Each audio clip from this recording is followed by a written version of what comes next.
confrontado con toda una serie de situaciones que me suponen frustración, en las que yo reaccionaría de forma impulsiva, espontáneamente, sin tener una demora en la respuesta, sino sin pensar mucho en las consecuencias, y en donde, como verán, el juego lo que intenta es que ganemos en autocontrol, que seamos conscientes de esa situación, que veamos que eso empeora el resultado nuestro en el juego. Ahora verán cómo, no es tan solo un videojuego, sino que va mucho más allá.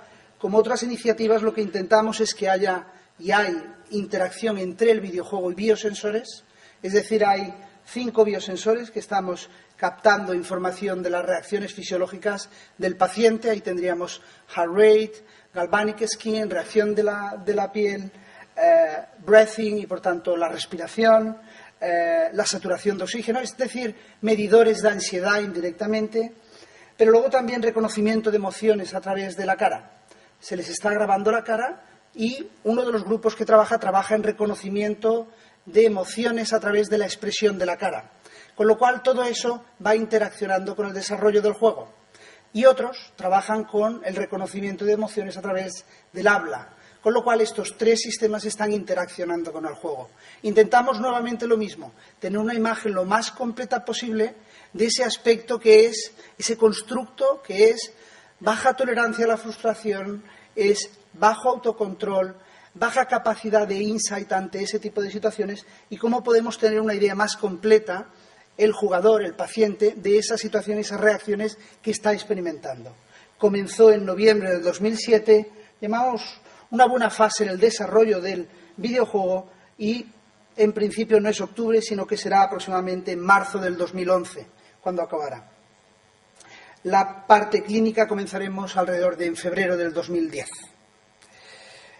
Los distintos objetivos en los que incidimos ya los hemos ido comentando, es decir, cómo manejar emociones negativas, tolerancia al aburrimiento, mantener la persistencia, ganar en relajación, planificación de estrategias, ganar en autoconciencia, autocontrol, demora de respuesta, pensamiento alternativo o decision making. Las distintas etapas que se han ido desarrollando en este proyecto pues son complejas, como todos los que trabajamos en este tipo de técnicas, suponen validaciones, trabajo complejo, es decir, no es nada fácil porque hay que validar también el procedimiento, y sobre todo en aspectos en los que no hay actualmente o hay muy poco en la literatura, se hace todo mucho más complejo. Hay distintas fases. Una fue, muy bien, ¿qué tipo de aspectos queremos tratar? ¿Qué escenario es el más adecuado, tal vez? Segundo, ¿qué ocurre entre la interacción, lo comentaba Olaya, entre biosensores y estados emocionales? ¿Cuál es el estado actual? Es decir, eso era algo complicado y tenía que ser...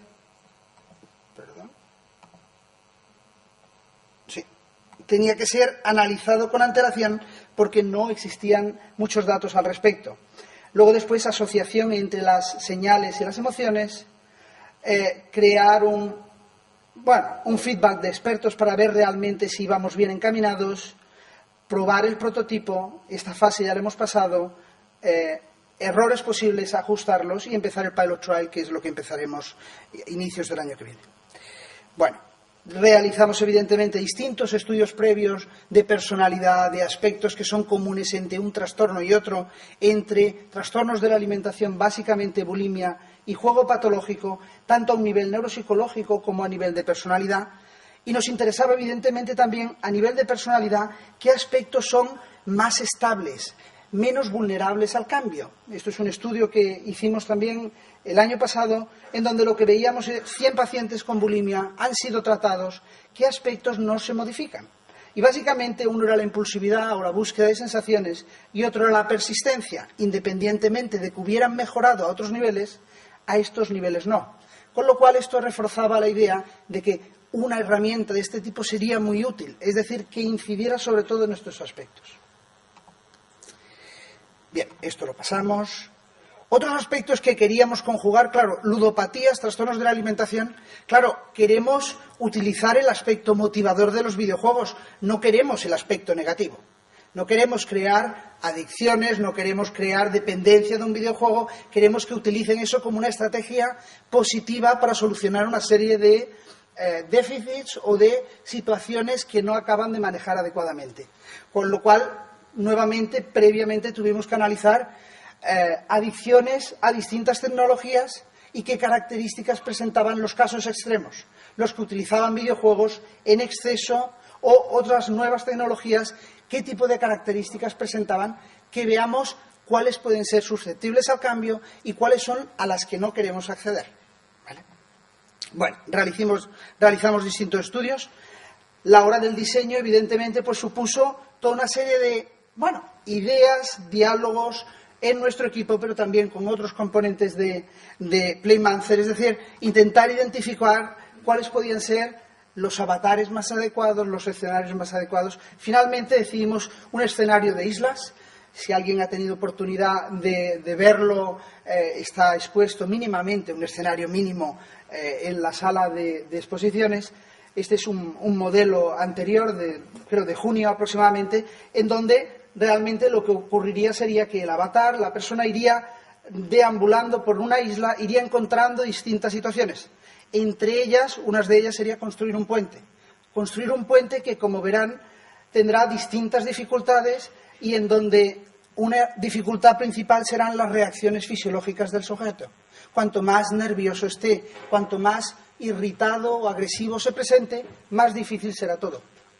Mayor frustración aparecerá. Queríamos presentar situaciones en las que se elicitara esa frustración. Con lo cual aparecerían feedbacks del tipo, tal vez tienes que empezar a relajarte, esta no es la situación adecuada. Se le darían herramientas para que pudiera ganar en autocontrol, para que pudiera atravesar el puente, pudiera construir el puente de una forma más eficaz, salir de él en un estado y en un nivel de ansiedad más controlado. Si no, evidentemente, las piezas se moverían mucho más inestables, el nivel del río aumentaría, es decir, todo lo haría mucho más difícil si su estado es de ansiedad, de irritabilidad, de excitación. Un aspecto que queríamos manejar, como comentábamos, sería frustración, en donde teníamos que decidir qué tipo de emociones elicitaba y qué tipo de reacciones fisiológicas y cómo querían ser medidas. Es decir, este era un ejemplo, ¿no? El puente. Paso esta situación. Bueno, evidentemente teníamos que colaborar también con otros colegas que tuvieran experiencia en reacciones fisiológicas, cómo se interpretan determinado tipo de reacciones fisiológicas, con lo cual colaboramos intensamente con el grupo del IMIM, del MAR, en donde ellos trabajan en proyectos de eHealth, con Telefónica, es decir, están trabajando en esta línea, o con Janet Treasure, que también están realizando numerosos estudios en eHealth, y con un grupo de estadística muy reconocido para analizar la gran cantidad de datos que iban saliendo. Un primer piloto o estudio piloto que realizamos fue ¿qué ocurre si ya no utilizamos nuestro videojuego, que aún no estaba diseñado? Esto fue aproximadamente en junio de este año. ¿Qué ocurre si utilizamos 3 juegos estándar de distinto nivel de ansiedad y controlamos las reacciones fisiológicas de los sujetos y controlamos también las expresiones faciales y el habla? Es decir, cómo correlacionamos las emociones que están expresando en un momento determinado con la reacción fisiológica que experimentan. Utilizamos evidentemente en este caso no eran pacientes, eran sujetos control en un diseño ABA.